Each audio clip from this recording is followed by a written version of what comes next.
রাজশাহী বিশ্ববিদ্যালয়ে গিয়ে পিটুনির শিকার হয়ে মারা গেলেন রাজশাহী কলেজের শিক্ষার্থী মোহাম্মদ শিমুল। গত রাত 10:30টার দিকে বিশ্ববিদ্যালয়ের সায়েন্স ভবনের কাছে এই ঘটনা ঘটে। প্রত্যক্ষদর্শীরা জানায়, মেয়ে বন্ধু নিয়ে রাজশাহী বিশ্ববিদ্যালয়ে বেড়াতে যান শিমুল। এক পর্যায়ে তারা আড়ালে গেলে শিক্ষার্থীরা শিমুলকে ধাওয়া এবং মারধর করেন। আহত অবস্থায় রাজশাহী মেডিকেলে নেওয়া হলে চিকিৎসক মৃত ঘোষণা করেন। হাসপাতাল কর্তৃপক্ষ জানিয়েছে, উদ্ধারকারীরা প্রথমে ঘটনাটিকে সড়ক দুর্ঘটনা বললেও পরে জেরার মুখে পিটুনির বিষয়টি স্বীকার করেছেন। এখানকার আনইউজুয়াল যে কোনো ডেথ যে প্রোটোকলে দিতে হয় সেই প্রোটোকল অনুসরণ করে আমি তাকে মর্চুয়ারিতে পাঠিয়ে দিয়েছি আর কি। এভাবে কোনো ব্লান্ট ইনজুরি কিছু ছিল ঘাড়ের দিকে, বাট কোনো ধরনের বড় শার্প কোনো ইনজুরি ছিল না, ব্লিডিং ছিল না, এক্সটার্নাল কোনো ব্লিডিং ছিল না। এ নিয়ে আরও জানাতে রাজশাহী থেকে যুক্ত হচ্ছেন সহকর্মী মুস্তাফিজুর রহমান। মুস্তাফিজুর রহমান, এই ঘটনা এখন পর্যন্ত কাউকে আটক করা হয়েছে কিনা, আর বিশ্ববিদ্যালয় প্রশাসন কি বলছে বা পুলিশ কি বলছে?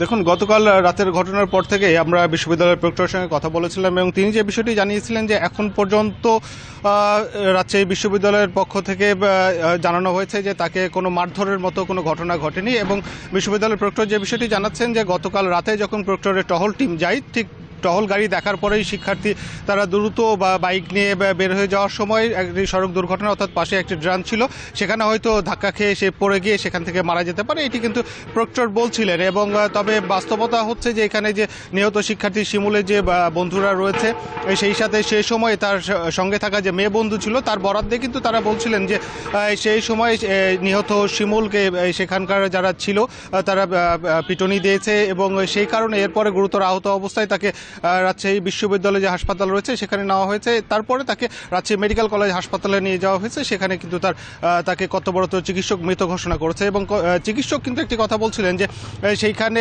যেহেতু অ্যাক্সিডেন্ট যদি করে থাকে, বিশেষ করে বাইক অ্যাক্সিডেন্ট করে থাকলে তার গায়ে হাতে একাধিক ক্ষত দেখার কথা, কিন্তু সেটি কিন্তু তার দেখা যায়নি বা তার এক্সটার্নাল কোনো ব্লিডিংয়ের বিষয় নয়। এবং চিকিৎসক বলছিলেন যে তার মৃত্যুর কারণ, সম্ভাব্য কারণ হিসেবে কিন্তু চিকিৎসক নিরূপণ করেছিলেন যে তার এক্সটার্নাল ব্লিডিং হয়েছে, এটি কিন্তু চিকিৎসক বলছিলেন। এবং সেই সাথে তার বন্ধু, নিহত শিমুলের বন্ধু এবং তার সাথে থাকা মেয়ে বন্ধু কিন্তু একটি দাবি করছিলেন যে সেইখানে তার বন্ধুকে, অর্থাৎ শিমুলকে মারধর করা হয়েছে, সেই কারণে শিমুল মারা যেতে পারে। এটি কিন্তু নিহত শিমুলের বন্ধু, মেয়ে বন্ধু এবং সেই সাথে তার যারা বন্ধুরা ছিল, ছেলে বন্ধু ছিল, তারা কিন্তু এই দাবিটি করছেন।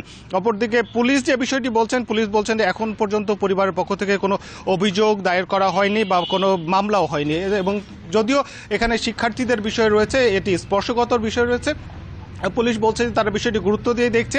তবে এখানে আরেকটি বিষয় যে এখানে যে ময়নাতদন্ত রিপোর্ট না হওয়া পর্যন্ত, চূড়ান্ত রিপোর্ট না হওয়া পর্যন্ত পুলিশ আসলে বলতে পারছেন না আসলে শিক্ষার্থী কিভাবে মারা গেছে এবং এই ঘটনাটি কি ঘটেছিল সে বিষয় নিয়েও তদন্ত চলছে বা তারা অনুসন্ধান করছেন বলে কিন্তু আইনশৃঙ্খলা বাহিনীর পক্ষ থেকে জানানো হয়েছে। রাজশাহী বিশ্ববিদ্যালয়ে ঘুরতে গিয়ে এক শিক্ষার্থী গণপিটুনির শিকার হয়ে মৃত্যুর অভিযোগ উঠেছে, সে খবর রাজশাহী থেকে জানাচ্ছিলেন সহকর্মী মুস্তাফিজুর রহমান।